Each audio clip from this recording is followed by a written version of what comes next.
All right, 7:01 is your time. Thanks for joining us for the 48 Fastcast on a 48 First Alert weather day. Yeah, got some weather coming in. Looks like, Jeff, later tonight that we're looking at. Yeah, 1-2 punch of storms potential. We'll talk about it coming up right now. But first, let's get you out the door where it's warm. We're around 70 degrees and it's humid, setting the stage for those storms later today and into the nighttime hours. And really, most of the day will be just this, sunshine with a little bit of cloud cover filtering it, and that sunshine going to warm you up quick. That's why we got the 90s in the forecast today. But we turn our attention to the evening. Some scattered thunderstorms come in, and some of those storms are going to pack a punch during high school football. We could have some gusty winds, heavy rain, and a lot of lightning with the storms. This will be round one. They come in by like 7 to 10 o'clock, and then we take a break. And then another round comes in later tonight after 3 a.m. That's going to impact your day through the morning on Saturday. And at that time could be another round of heavy rain, gusty winds, and dangerous lightning. The benefits from all this is that we need the rainfall, and it's part of a front that's going to take this hot day today and cool it right off for Saturday and Sunday. And I'll have a closer look at your weekend forecast coming right up. This is your 48 First Alert Road Report, sponsored by Bankston Motorhomes. All right, we still have this wreck here on Jordan Lane at Douglas Road. It doesn't really seem to be causing any delays any longer, so that's some good news, but we'll keep our eyes on that for you. Still a lot of slowdowns going on in Decatur this morning. They've kind of cleared up for the most part on 31, but we are still seeing them on 24 there, so just be aware of that. Your drive times right now are still looking pretty good. Decatur to Huntsville about 20 minutes, Athens to Huntsville about 28. Well, water is once again flowing in Ardmore, Alabama and Tennessee. Yeah, residents had been without water for much of the week, and they voiced their frustrations to city leaders last night. The city of Ardmore maintained that they were not a part of this decision to shut the water off, as they're separate from the water board. According to the Ardmore Water Board, the city has its own system, with Limestone County supplementing during high demand times. A pump went down in Limestone County, forcing the city to be shut off due to a contract agreement. Leaders say they found a leak in Ardmore's system, causing that high usage. One person is injured after being shot at a Marshall County convenience store. 48 News was the only crew at the scene at the three-way grocery store in the Asbury community. Sheriff Phil Sims says the victim should fully recover. Now, no word on who the victim is. So far, no one has been arrested. A former police officer and police chief from Killen are at the center of a new lawsuit. Former Killen police officer Jared Webster is being accused of sexually harassing a woman. She claims he threatened her with criminal charges if she didn't perform sexual acts with him. The lawsuit claims that Webster turned off his body camera footage during the ordeal as well. Now, Webster is currently serving time in prison for the assault after pleading guilty. The lawsuit goes on to say Webster was known for this type of conduct before, and the town of Killen was aware of it.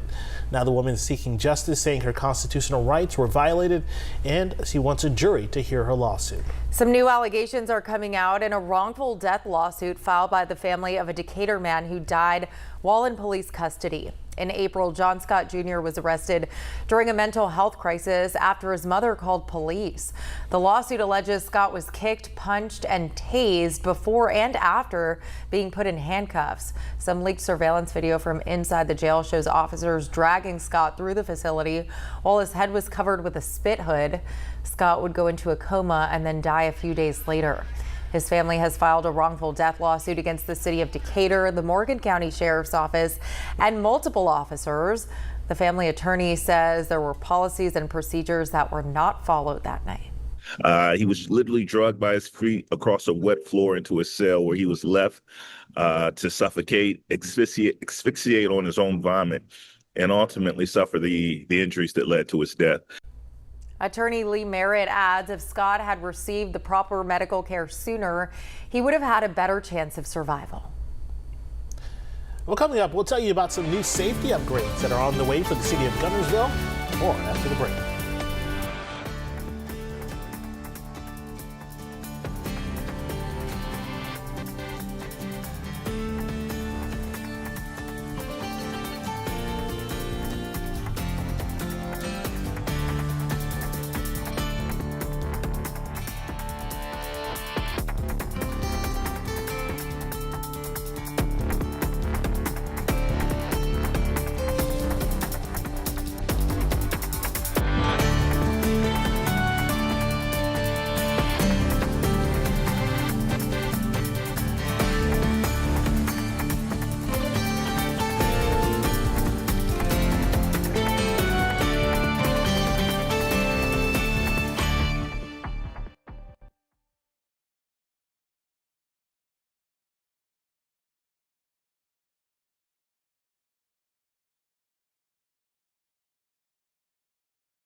Welcome back. There's a new community storm shelter in Marshall County. Yeah, residents in Alder Springs will be able to use the shelter in the event of severe weather. Yeah, the shelter is located right next to the Alder Springs Volunteer Fire Department.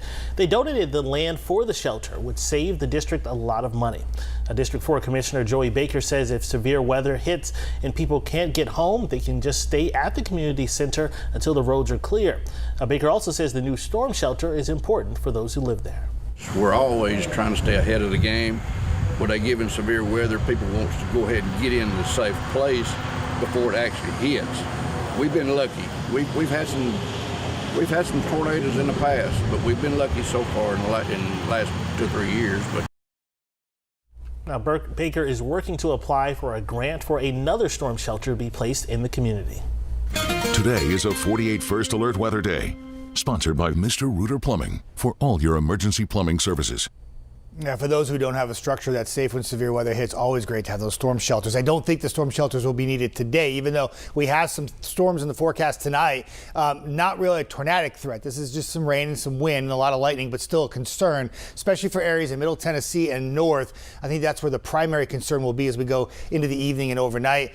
Tracking these storms, not during the day today, but some winds over 40 miles an hour, downpours that can come down where the heaviest of rain will come down for locations. You could pick up an inch or inch and a half real fast. Small hail and a lot of lightning with these storms too. So obviously the lightning threat for the first round that comes in the evening could have an impact on those high school football games. Obviously you can't play when the lightning is in the vicinity of where you're at, and we'll keep an eye on that this evening. And then the next round comes in late tonight, will impact the first day on Saturday. Once the storms move out though, the afternoon is picture perfect, and Sunday looks to be absolutely splendid. Less humid, lots of sunshine, really cool temperatures moving in for next week, and it looks good on that 10-day forecast after the speed bump here tonight into Saturday morning. All right, sounds good. And especially if you're going out to those games tonight, again, remember that to be aware potentially of having to, be prepared for that as well. So thank you all so much for joining us here for the Fastcast. Make sure to tune again for Talking TVL at 10 o'clock and then Weather Extra at 10:30. Until then, have a great day.